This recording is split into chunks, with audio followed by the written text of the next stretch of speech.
Good morning, everyone, and welcome to KSAT News Now. It's Friday Eve. Friday Eve. Or Thursday. Or Thursday. I like Friday Eve. Some people call it. Yeah, Friday Eve. I like that. I already started thinking about the weekend. Technically, my weekend starts tomorrow, so I'm glad about that. But you don't have something too fun going on, no, right? not really. No, it's more just adulting stuff that I got to take care of. Moving, great times. Fun. You're going to have so much fun. So much I'm fun rooting moving. for you. So much fun moving. Yes, Boxes and things of that nature. I'm jealous, RJ. I'm sure you are. Yeah, so we're streaming, podcasting every weekday. Hit us with that like, rate, and subscribe also to the podcast, which actually people do enjoy after the fact, after we're done streaming here. Yeah, it's a nice way to listen when you're on the go, for sure. Yeah, so this morning, though, we are going to be talking about a big story locally, a second arrest made in that horrific dog attack last week after new evidence came up. We're going to be talking a little bit more about that. And a major drug maker is making a life-saving medication more available to millions of people. All right, plus TikTok, back in the news, they're making some changes here to screen limits for teens, so we'll let you know what you need to know about those changes. I also want to mention the Chris Rock special, so we're going to be talking about that here in just a little bit as well. But big news throughout our area, overnight hours, was the weather. Did you get any hail last night? We got a little bit, yeah. It was enough to kind of wake me up, and for a moment I was like, what's that at my window? And I was like, oh yeah, that's the weather. So, yeah, it was about 2 this morning, yeah. And it woke me up, and I nudged my husband, was like, I think it's hailing outside. Yeah. And sure enough it was, but I was telling you, I looked at my Alexa and it was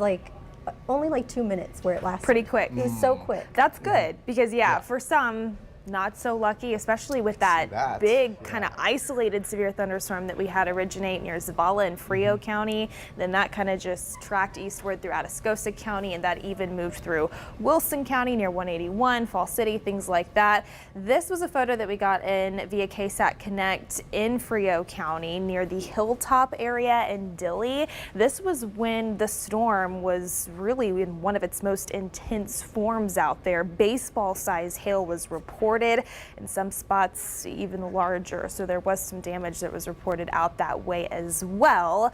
Now we are pretty quiet out there right now. Still is a little misty in spots, got the low-level cloud cover in place in spots here as well in San Antonio. I do think we will find some peaks of sunshine out there this afternoon, but we still have another window. It is pretty small, but another window this evening for a few more strong to potentially even severe storms to move through with our next cold front. This is the latest severe outlook that was issued from the Storm Prediction Center. For most of us, it's just that isolated, very low end 1 out of 5 risk for maybe a quick, brief severe storm, a little bit higher of a risk the farther north and east that you go. But you'll notice the most intense risk for severe weather, where it is anticipated later tonight, is near the Metroplex, DFW area near Tyler, stretching over to Shreveport. That's a 4 out of 5 risk for severe weather. So we're kind of on the tail end of that activity later this evening, but we'll go ahead and time it out just so you can kind of plan the rest of your day.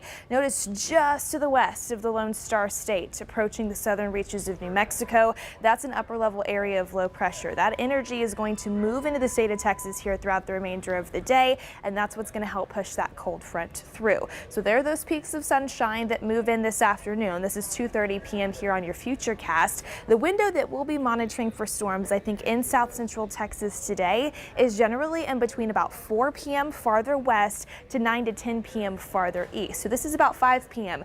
Evening drive time, notice there's that front moving into portions of the hill country. A few showers to a storm possible there near Rock Springs, northern Kerr County. 6 p.m., here it comes. It's approaching Kerrville, the Bandera area. Then as we get closer to dinner time, that is then approaching the San Antonio area. Around 6 to 8 p.m. is the window for us here in Bexar County that we'll be monitoring for a few of those storms to try and pop up. And then as we head into tonight, 9 to 10 p.m., that activity is then moving into and out of of our far eastern counties. Better chances of finding some of this activity the farther north that you go.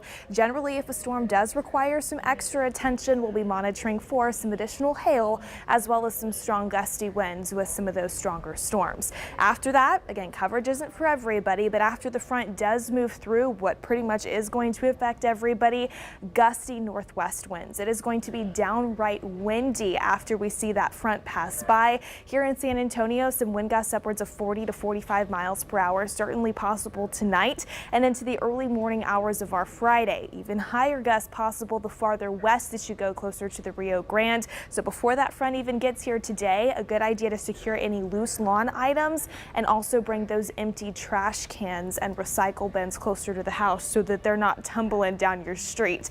But you can see really quickly, just until then, we've got the cloud cover still on hand here in San Antonio this hour. It is muggy out there.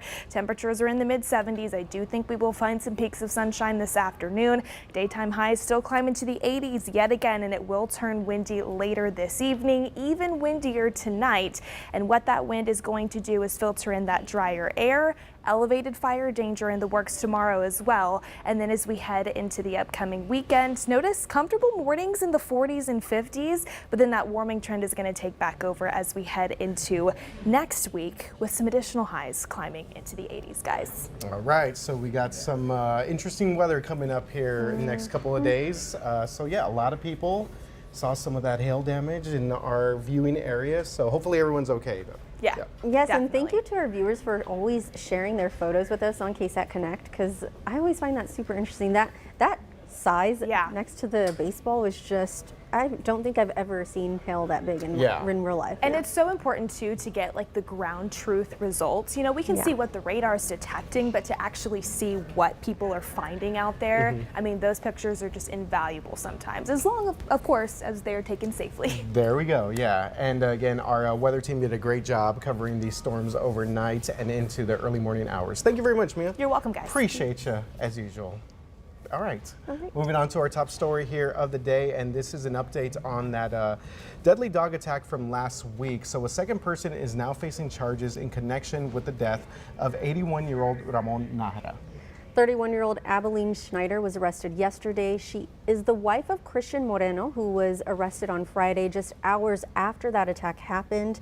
And according to Animal Care Services, it's been determined the two were actually co-owners of the dogs who mauled Nahara to death and attacked 3 other people, including his wife. That's right. So the reason it took several days for Schneider to be arrested was because investigators were trying to confirm whether she shared ownership of those dogs, and they did so using a social media post from before the attack where one of the dogs had puppies, and Schneider referred to herself as the grandma. There were also recorded conversations where Schneider talks with her husband about how dangerous the dogs had become after they had been sterilized. Now, SAPD says they've received tips claiming the couple had been training the dogs to be aggressive using meat, and arrest records state the dogs were easily able to escape the couple's yard through a hole that was in their fence. Yeah, just some tough details there. All 3 dogs have been euthanized, and neighbors say it's finally giving them a sense of relief that came at an unfortunate cost. We kept telling them, but every time we tried to talk to them, it was nothing but they were just cursing at us. They should have had the sense to, get rid of those dogs. All right, and that was Belinda Rodriguez speaking there. That's who you heard. She's the neighbor who actually recorded Friday's just horrific, gruesome attack there. Yes, so Patty Santos went, and she's the one who spoke with her again last night. Belinda was actually saying that these dogs, they would actually get through that hole, even if it was scratching them, they would make their way through the hole, and at times they would be in her yard, and she was unable to even come out of her own door because of how dangerous they were. So you can just imagine, she said this problem had been an issue for about 2 years. And we heard from many of these neighbors saying it's very unfortunate that it had to come at the cost of a life in order for something to actually have been done. Yeah, and apparently these dogs here did have a history with Animal Care Services over the past couple of years. Several complaints from neighbors.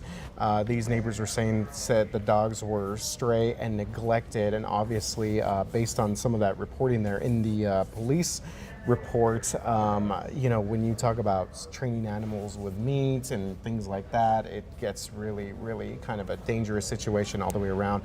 And yeah, I mean, those dogs must have just kind of terrorized that entire street for some time now. So, again, it's a horrible, horrible story as police are continuing their investigation. And I guess the little glimpse of like one good thing that came out of this is that the 3 people who were attacked, they are okay. They were released from the hospital. But yeah, we'll just see, I believe Moreno is still in jail. Yeah.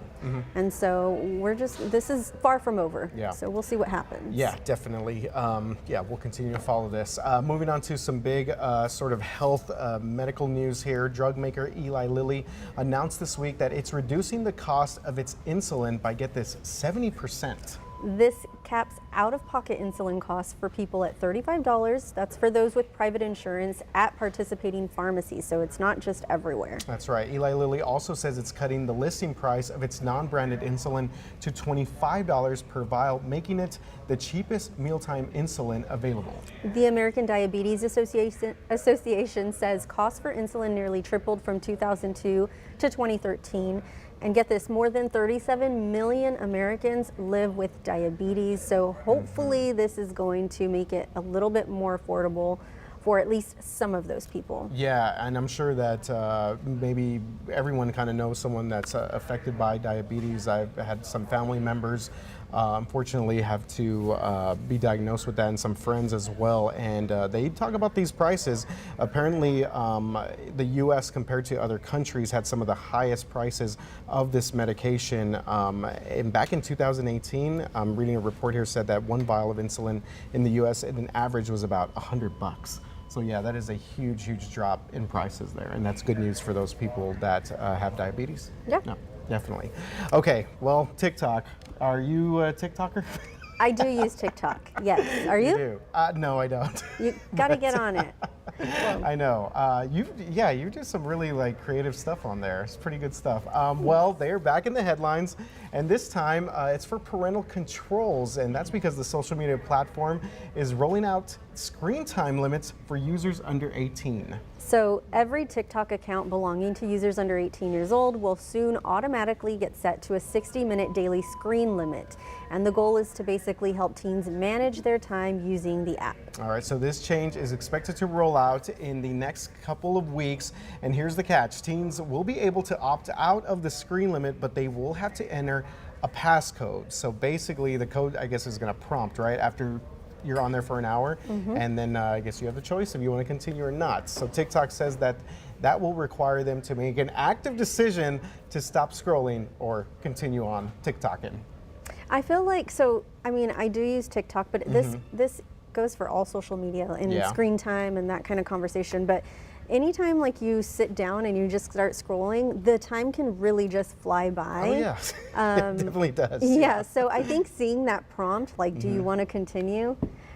It's kind of like the Netflix one, where it's are you still watching? Right, are you still watching this? And then usually you're just kind of like, yes, you know what I mean? And I think you could disable that too, if I'm not mistaken, on Netflix. But so also TikTok is reporting that they're going to give every teen account a weekly recap of their screen time.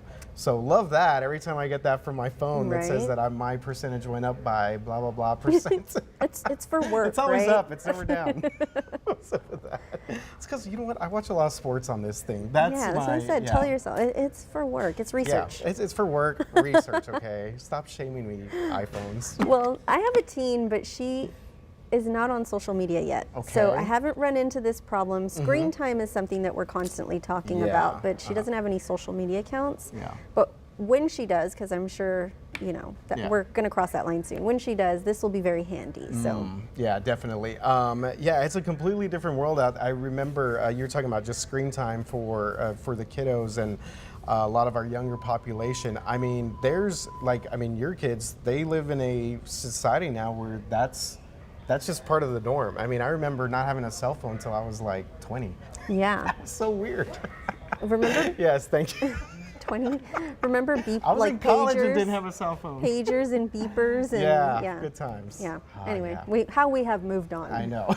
We're also going to move on to another story. We talked about Netflix a little bit. Well, Chris Rock is ready to talk about the infamous Will Smith Oscars slap, and he's doing it live on Netflix. All right, so this is a pretty big deal in and of itself. So the show is called Chris Rock Selective Outrage, and it's going to stream live Saturday nights at 9 p.m. our time. So this is also a week before the 2023 Academy Awards. What great timing there. Which actually is airing on Sunday, March the 12th. That's going to be right here in KSAT 12, but this Chris Rock thing is going to be a global thing on Netflix. I think their first time that they've had anyone do something live, right? Yes, and I think that's a really interesting part about this, because I want to know how many people are going to be watching live versus how many people will go back and watch it, on their own time. Right. Yeah. So the comedian has joked about the slap during his nonstop tour over the last year, but he's expected to go a little bit more in depth about this moment during Saturday's special. And get this, it's going to be broadcasting to Netflix's 231 million global subscribers. Yeah, this will be interesting to see sort of the metrics that we get here. Do you plan to watch this live? I feel because it's live, I almost want to watch it just because of that. They got me. We're going to go on a quote-unquote date at home, right?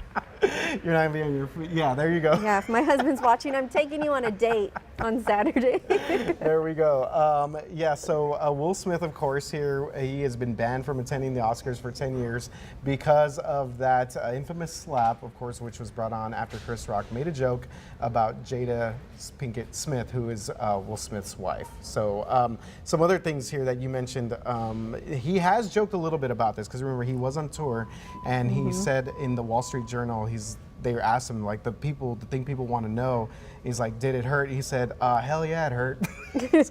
And he joked about because Smith played Muhammad Ali, so yeah. That too, yeah. You mentioned movie roles. He also told the U.S. Sun, and there is some foul language in this, but I won't say the whole thing. He even said that even in animated movies, I'm a zebra and Will Smith is a shark. So. I mean, leave it to Chris Rock to come up with the perfect punchlines. But I was reading some of the comments to the Wall Street Journal's post or their story, and some people are actually saying that this is coming a little bit too late. Someone says too late, nobody cares. Other people say master marketing at work. Oh, for sure, yeah. And then one person says, Will Smith, that Chris Rock was humiliated by a man who later that same evening went on to accept an Oscar rather than be ushered out.